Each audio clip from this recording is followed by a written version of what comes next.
이런 가운데 민주당과 관련된 새로운 의혹이 제기됐습니다. 김건희 여사에게 금품을 전달한 혐의로 재판을 받고 있는 전직 통일교 간부가 재판에서 민주당 측과도 접촉을 했다고 폭로한 겁니다. 한때는 국민의힘보다 민주당과 더 가까웠다면서 이재명 정부 장관급 4명에게 접근했다고 주장했습니다. 먼저 김지윤 기자의 보도입니다.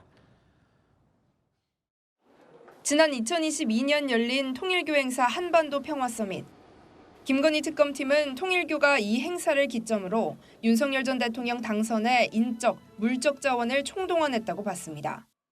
이후 통일교 간부였던 윤모 전 세계본부장을 정치자금법 위반 혐의로 기소했습니다.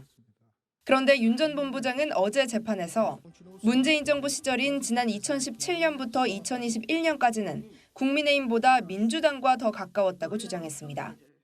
평화 서밋 행사를 앞두고 현 정부 장관급 4명에게 접근했다며 두 분은 한학자 총재도 뵙고 갔다고 밝혔습니다. 그러면서 국민의힘 타깃으로 접근했다고 언론에 나갔는데 꼭 그런 게 아니다라며 양쪽 접근을 다 했다고 밝혔습니다. 민주당도 지원한 사실이 있다고 주장한 겁니다. 윤 전 본부장은 특검과 면담 당시 관련 내용을 충분히 얘기했다며 수사보고서에 담겨 있다고 주장했습니다. 김건희 특검팀은 수사보고서 관련 내용은 확인해 줄 수 없다고 밝혔습니다. 윤 전 본부장은 어제 법정에서 통일교 간부가 정진상 전 더불어민주당 당대표 정무조정실장 측에 접근하려 했던 녹취록이 있다는 발언도 했습니다. 정 전 실장 측에 여러 차례 통화를 시도했지만 연락이 닿지 않았습니다. 채널A 뉴스 김지윤입니다. 국민의힘은 특검을 정조준했습니다. 통일교 측이 민주당 의원에게도 금품을 전달했다는 의혹을 알고 있었으면서도 특검이 국민의힘에 대해서만 편파 수사를 했다는 겁니다. 반면 민주당은 불법 후원이 아니어서 수사 선상에 오르지 않은 거라고 반박했습니다. 김유빈 기자의 보도입니다. 국민의힘은 더불어민주당에 준 후원은 합법이고 국민의힘에 준 후원은 불법이냐고 지적했습니다. 같은 통일교 후원 의혹에 대해 민중기 특검이 국민의힘만 선택적으로 기소했다는 겁니다. 이런 선택적 판단은 더불어민주당 특검이라는 것을 증명한 셈입니다.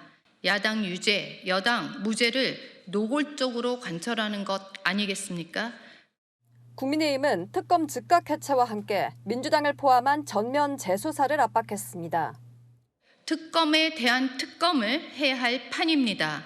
더불어민주당 금품 수수 의혹에 대한 전면 재수사와 즉각 기소. 송원석 국민의힘 원내대표는 야당엔 밤낮 가리지 않고 무차별 압수수색을 벌이더니 민주당에 대해선 수사 의지조차 보이지 않는다며 정치보복과 정치탄압 칼춤을 중단하고 민주당 금품 수수 의혹에 대한 즉각적인 수사를 촉구한다고 강조했습니다. 한동훈 전 국민의힘 대표는 이재명 대통령이 정치 관여한 종교단체를 해산시키겠다고 했는데 그 말대로라면 민주당과 민중기 특검부터 해산시켜야 한다고 꼬집었습니다. 민주당은 후원 자체가 불법이 아니고 국민의힘처럼 조직적인 동원에 따른 불법 후원이 전혀 아니었기에 수사선상에 오르지 않았던 것이라고 반박했습니다. 민주당 후원건은 통일교 일부 지역 담당 간부가 민주당 소속 정치인을 후원한 것일 뿐이라는 설명입니다. 채널A 뉴스 김유빈입니다.